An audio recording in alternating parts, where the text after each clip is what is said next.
Now, the search is on for 3 people who police say at a Savannah rapper, a member of his entourage. It happened in Los Angeles, and cameras captured the after. While the news has been covering Lil Durk's connection to the passing of Lil PB, many lawyers, rappers, and people online have been reacting in different ways, so it all depends on the hunger of the U.S. attorney and the USA that's involved and if they want this individual badly enough, they'll make very attractive deals for these individuals. What does a very attractive deal look like? I think they go for the lowest hanging fruit, whoever you know didn't actually, the guy you know maybe. Someone that was involved that didn't actually, or someone that, but it didn't hit, you know they're going to have forensics, so they'll take whoever is the least culpable, and I think that they'll approach him and make a deal with him, with that'll be the most attractive. And if that guy doesn't make a deal, then move on to the next guy, so usually that's what happens, right? You go for the lowest hanging fruit first, the guy that you think will flip the guy that didn't really have that much involvement. And I think what also is interesting with the indictment is it wasn't just money. They're like, oh, it could have been money, or it could have. There has been a lot of talk recently about Durk's legal situation and what it means for his career. While some people are discussing the legal aspects of the case, others are focusing on the positive updates surrounding him. One of the biggest pieces of news that got a lot of attention was the request made by Durk's legal team. They asked for a bond set at $3.3 million. This bond would be backed by the value of Durk's properties as well as additional cash provided by Sony Music. This request caught the eye of a lawyer online, who started speculating about when Durk might be released from jail. This development raised hopes for Durk's release, as many people believed that with such a large bond, he could soon be out on bail. Some fans and supporters of Durk were excited about the possibility of him returning to the music scene and continuing his career, especially after such a long time in legal trouble. There was a sense that this could be a step toward his freedom, and some even began predicting that his release might happen sooner rather than later. However, not everyone was pleased about this turn of events. Some people questioned whether it was fair to allow Durk to post such a high bond, especially considering the circumstances of his case. Critics argued that the amount of money involved might seem excessive to some, and they wondered if it was a sign that certain people or institutions were trying to give Durk special treatment. They raised concerns about whether this move could be seen as prioritizing money over justice, and they felt it highlighted some of the inequalities in the legal system. The conversation around the bond quickly became a mixed one, with people expressing a variety of opinions. On one hand, Durk's supporters were optimistic about his chances of getting out of jail, believing that he had a strong chance of being released with the help of such a large bond.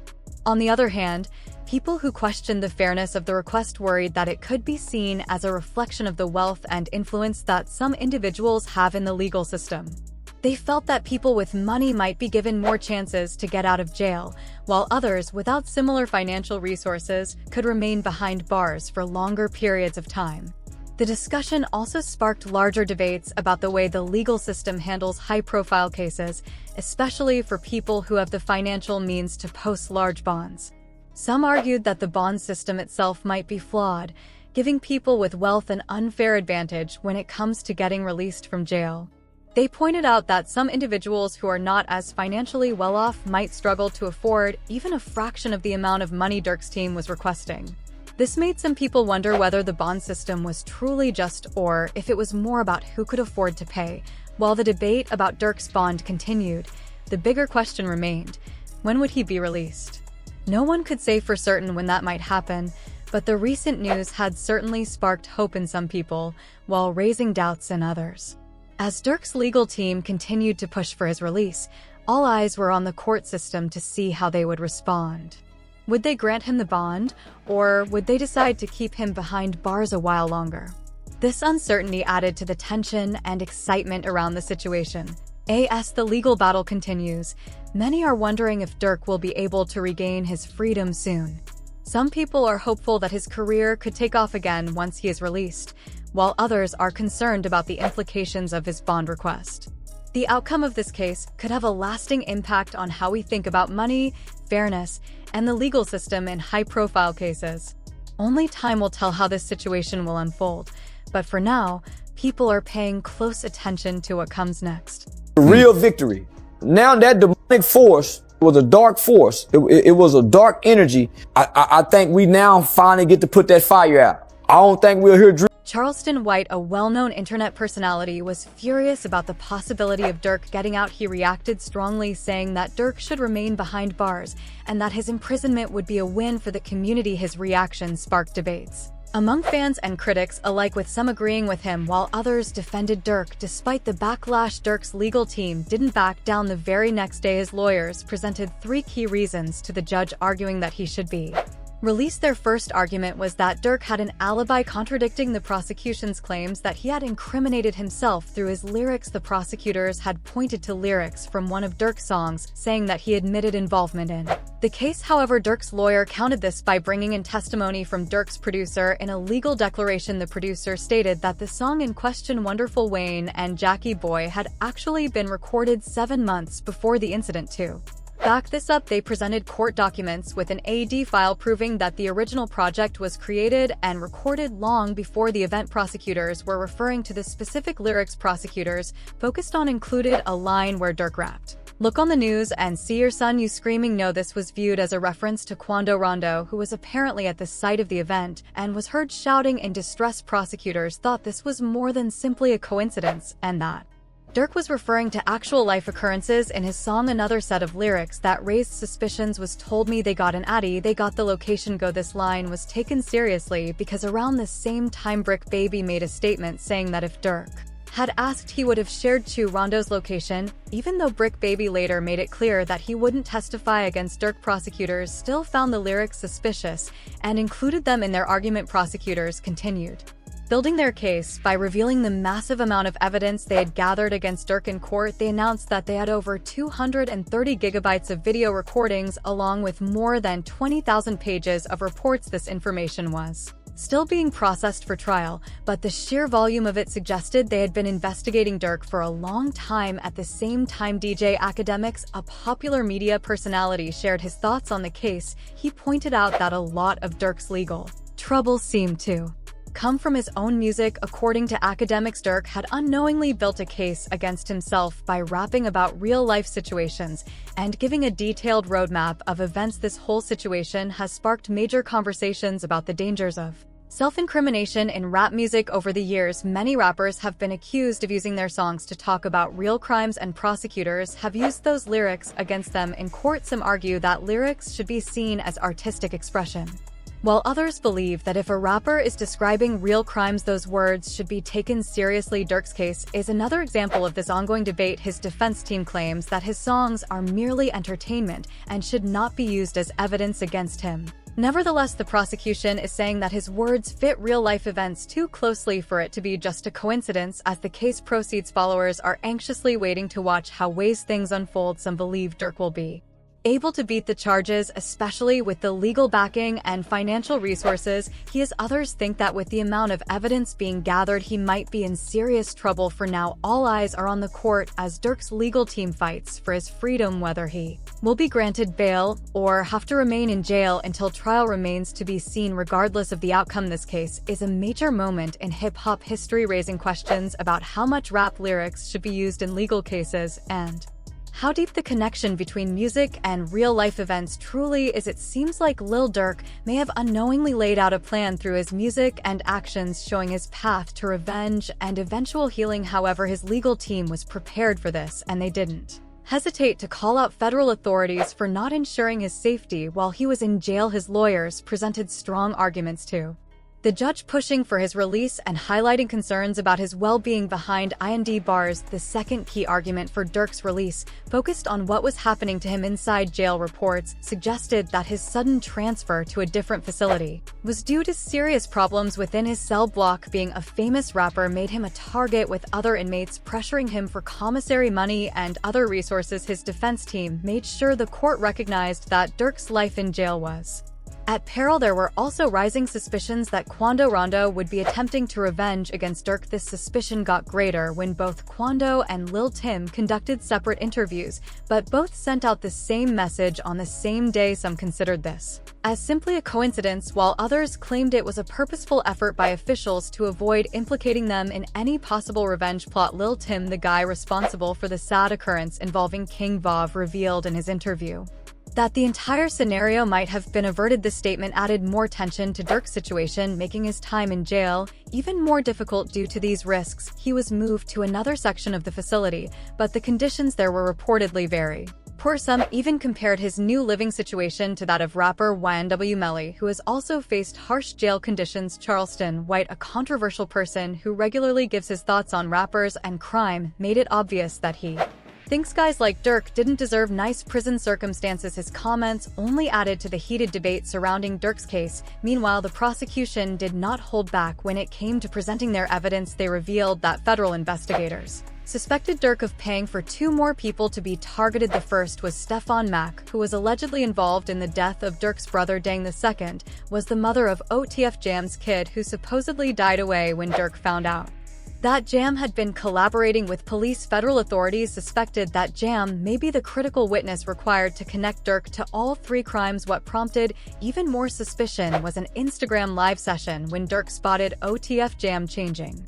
his jacket and whispering, prompting some to suspect that Jam had been wearing a wire. This moment became a major part of the prosecution's argument as they dug deeper into Durk's past connections to violent incidents. One of the biggest allegations made against Durk was his supposed involvement in the Chicago incident that led to the death of Stefan Mack. Authorities believe this was an act of revenge for Dang's passing, which occurred on January 27, 2022. While Durk has not been officially charged for this, unsealed court documents revealed that he had been named in connection to the case. In court, prosecutors shared a particular Instagram story that was posted just 30 minutes after Stefan Mack's death. This post was dedicated to Det Tang, making investigators believe that Durk was celebrating revenge. Yet another Instagram story appeared when Durk might be seen giggling on camera. Prosecutors were working to establish a timeline, with rumors suggesting that the video was recorded the same day as Stefan Ma's passing. Things only got worse when the prosecution introduced new evidence. They played a video clip featuring Brick Baby, who had previously spoken about Durk's actions in the video. Brick Baby stated that nobody could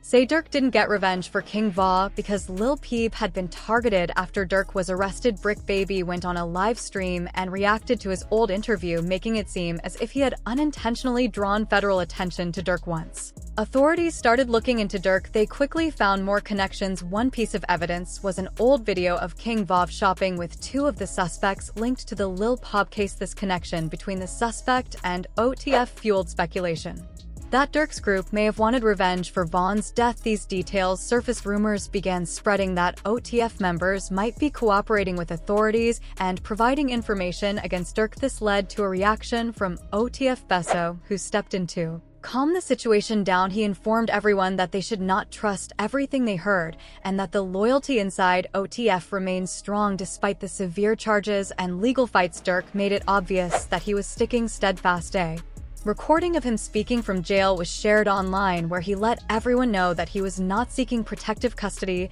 and that he would face his situation. His message was meant to silence any speculation that he was afraid or looking for special treatment. While things are looking tough for Durk, not everyone believes his case is a lost cause. A well-known lawyer, Bradford Cohen, who previously represented Kodak Black, weighed in on the situation. He said he was hesitant to call the case against Durk a slam dunk for the prosecution. According to Cohen, there was still a long way to go before authorities could prove that Durk was involved in a conspiracy. This case has sparked major discussions about how rappers' lyrics and actions are used against them in court. Many fans and industry insiders are questioning whether Durk is being unfairly targeted because of his status and music. Others believe that law enforcement has been building a case against him for a long time and that he may have made mistakes that will be hard to defend. Regardless of how this unfolds, one thing is clear: Durk's legal fight is far from over. His lawyers are doing everything they can to prove his innocence and secure his release, while prosecutors are determined to connect him to multiple crimes. For now, Durk remains behind bars, waiting to see what happens next. His supporters are hoping for a positive outcome, while critics argue that he should face the consequences of his alleged actions. Durk's legal battle is an ongoing saga that has captivated the public's attention, especially within the hip-hop community. The rapper, who has garnered both fame and a loyal fan base, now finds himself at the center of a legal storm that threatens to define his future. His attorneys are fighting vigorously to prove his innocence, working tirelessly to present a case that will secure his release. They are utilizing every legal maneuver at their disposal, hoping to counter the allegations leveled against him. Despite their best efforts, the path to freedom remains uncertain, as the prosecution remains equally determined to link him to a string of criminal activities. The charges that Durk faces are serious, and prosecutors are leaving no stone unturned in their efforts to build a case against him. They are methodically piecing together evidence, including testimonies and various forms of documentation, to create a narrative that connects him to multiple alleged crimes. The legal fight thus far has been marked by an intense back and forth between the defense and the prosecution. As new developments continue to unfold, both sides are preparing for what could be a long and arduous trial. It is clear that this case is not only about Durk's personal fate, but also a reflection of the complexities and pressures that come with being in the public eye, particularly in the high-stakes world of hip-hop. As Durk remains behind bars, awaiting the next phase of the legal process, the public remains divided. On one hand, there are those who strongly believe in his innocence, supporting him through social media campaigns, protests, and various public displays of solidarity. These supporters argue that the rapper is being unfairly targeted, possibly due to his celebrity status or past associations. They contend that the evidence against him is either circumstantial or manipulated, and they stand by the notion that he deserves a fair trial without the bias of public opinion influencing the proceedings. On the other hand, there are critics who believe that Durk should be held accountable for his alleged actions. These detractors argue that the law must take its course, and if Durk is indeed guilty of the charges brought against him, then he should face the appropriate consequences. They emphasize the importance of accountability, especially in the case of individuals who may have committed crimes that affect their communities. The critics contend that fame and influence should not serve as shields from legal responsibility, and they urge for the legal system to work impartially without favoritism. In the midst of all this, new evidence continues to surface, making the case even more complex. Witnesses have come forward, some with damning testimonies, while others provide alibis that may help Durk's defense. In addition, new details surrounding his previous associations, business dealings, and personal life are constantly emerging, further complicating the narrative. As this information is made public, the case evolves, creating even more questions than answers. It is clear that this legal battle will be one of the most talked about in hip-hop, with its implications not only on Durk's career, but also on the broader conversation about justice, celebrity, and the intersection of the two. For now, Durk's fate hangs in the balance, and supporters and critics alike will continue to watch closely as the legal proceedings unfold. The outcome of this case will undoubtedly have a lasting impact on the rapper's career, his freedom, and his legacy in the hip-hop world.